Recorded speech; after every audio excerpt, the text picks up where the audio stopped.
Bismillahirrahmanirrahim.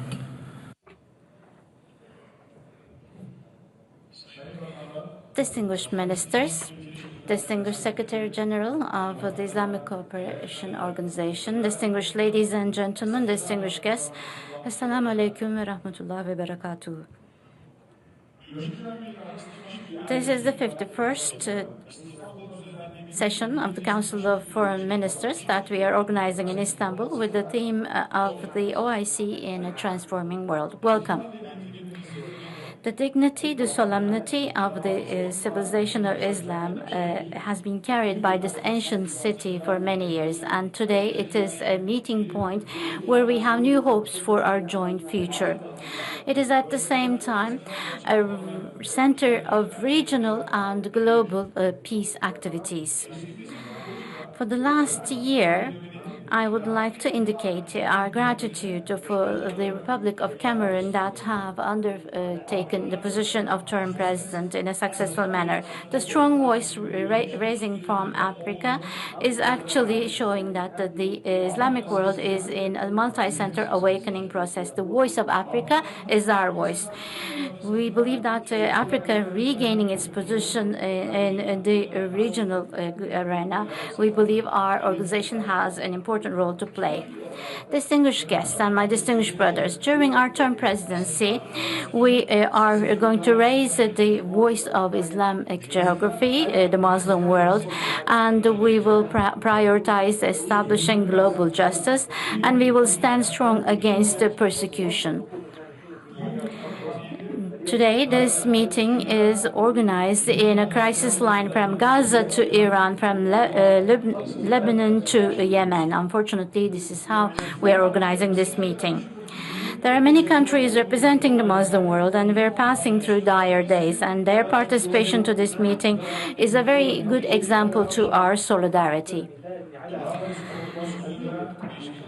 Israel, that continues its massacre in Gaza and smears blood on the occupied territories, now is attacking our neighbor Iran and is bringing us to the verge of a holistic disaster in the region. We first of all need to focus on this aggression that does not recognize any boundaries. We are going to discuss our strong strengths and joint steps vis-a-vis this aggression. Actually, all the challenges in the geography of the OIC, we believe it needs to be resolved through regional ownership. Unfortunately, we shouldn't forget that divided ummah weakens and the divided hearts are not victorious. We see the ummah as a whole. And we believe that the Muslim minorities and communities that act as a bridge between the Muslim world and the different countries are an integral part of this group. And we will hopefully discuss their status quo in this meeting, and we will be discussing the joint steps we can take for their faith. Distinguished brothers, multilateralism is the basis of international cooperation, but we're passing through a legitimacy crisis which is questioning the system itself. Increasing intolerance, identity-based polarization, and the erosion of international law is actually increasing the global instability feeling. The protectionist policies have gained a dominant position in international relations.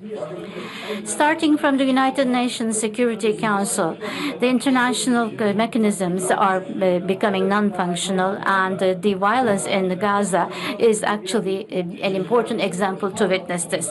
Our organization should play a leading role, especially on this point. We are representing 1/4 of the population of the whole world, and Islamic countries that have immense resources should actually be a pioneer of a system, of global system that will defend justice and prioritize rights. The organization should adapt to new conditions, and we need to make sure that our organization adapts to these conditions. The fact that we have high representation to our meeting is showing our determinism that we want to act together and in unity, and it's showing our joint strength. In this turbulent period, Islam is actually the leading guidance that we are all in need of. In the Holy Quran, in the Ali Imran verse, it says, and hold firmly together to the rope of Allah and do not be divided. With this understanding, our organization, beyond being a platform of dialogue, should be an important function of coordination and consensus of member states and play an important function to the same. Turkey is a founding member of OIC, and we will continue to play a constructive and pioneering role for the full potential of the organization to be exhibited. During our term presidency, we will focus on four main areas in our activities: collaboration and solidarity on the ongoing crisis and focusing on the resolutions, developing further relations with other countries and international institutions between the OIC and these partners, continue defending the rights of the Muslim minorities and communities with determinism, increasing capacities of member countries, and organizing sectoral meetings to this aim. Distinguished participants, the ongoing aggression of Israel and occupationist policies makes sure that we have an Israel problem in our region in all its clarity. This problem is neither a Palestinian, Lebanon, a Syrian, or Yemen, or Iran problem. This is clearly Israel problem. While the negotiations on the nuclear program of Iran are continuing, the attacks that have been undertaken by Israel vis-à-vis Iran, we strongly condemn these attacks. This could lead to a disaster in our region and have negative reflections on the many other regions, and we believe that this unlawful attack should end immediately. The first priority of the international society should be to avoid the spiral of violence, which is going to even endanger the regional and global security further. As Turkey, we are ready to fulfill our obligations. Under the leadership of His Excellency, the President of our Republic, we are supporting any diplomatic step to avoid the further escalation of the tensions, and we are constantly in contact with the relevant partners. The members of the OIC should act in unison vis-à-vis Israel's attack, and they should have a strong solidarity with Iran vis-à-vis these attacks. The massacre policies and the crimes against humanity of Israel against the Palestinians are continuing. It's not just in Gaza, but the Western Bank is being transformed into a war zone. The aim of Israel is to exile all Palestinians and undermine the two-state solution vision. Permanent ceasefire, releasing the hostages, and uninterrupted humanitarian access to the Gaza is our priority. The negotiations that are continuing to this aim are strongly supported by us. We would like to thank Qatar and Egypt for their efforts in this problem. The two-state solution and the just and permanent peace is only achieved through this two-state solution. The ongoing occupation in the Palestinian territory is the root cause of all the clashes in our region, and we can see this more clearly now. The Palestinian issue and owning Jerusalem is the reason of existence for the OIC. My distinguished brothers, vis-à-vis our joint efforts today with our Syrian brothers, we are walking towards a stable and welfare Syria target. And we're very happy that Syria is back in our organization. The loosening of the ongoing sanctions, and in a simultaneous manner, we should actually stand by our Syrian brothers. The Balkans are an ancient part of the Muslim geography, and we do not just have historical ties, but it's also carrying the signatures of our joint civilization and our fraternity. Our Muslim brothers have passed through various challenges, and today they're standing against determinism and dignity vis-à-vis the threat of being divided. We should show that they're not alone, and the Muslim world is actually owning our both Muslim brothers.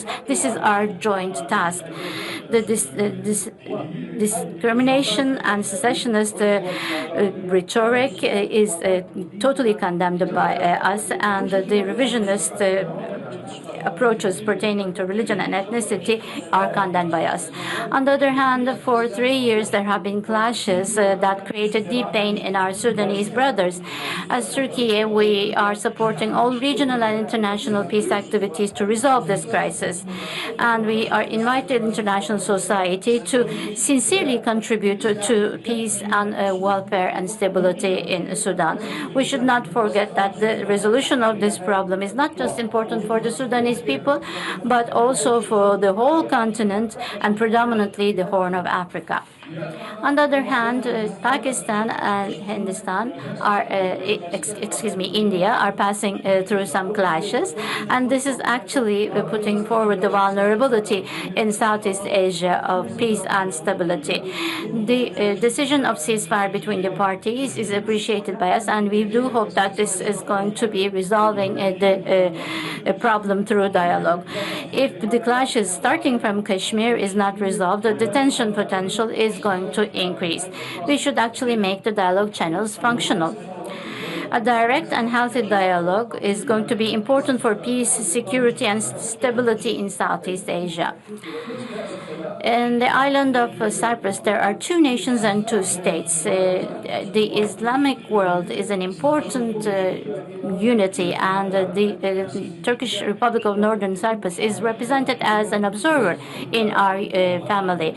But unfortunately, the Turks of Cyprus have been subject to unjust and inhuman isolation that have been imposed on them for decades now. We invite all the member countries to support the natural rights of the Turkish people living in Cyprus and support them directly. The Turkish Muslim minority and the Turkish population living in the Dodecanese are also subject to important violations that eliminates them to benefit from their fundamental rights. The interest of the OIC vis-à-vis this issue is important for the ethnic identities, the religious education and cultural rights are to be recognized by the Greek authorities. My distinguished brothers, our Ummah is great and strong, and we should use this strength to bring stability and welfare to our region. We should stand against all those people who are destructing their environment, and it is now the day that our organization should be one body and one soul to give one voice. Before I end my remarks, I would like to thank the representatives of our ministry and the Secretary General for the organization of this meeting. And the exchange of opinion and negotiations that we are going to undertake during the meetings, I believe, will bring fruitful results. During our term presidency, we will have closer cooperation with all the member states. And once again, I would like to thank you for your valuable support.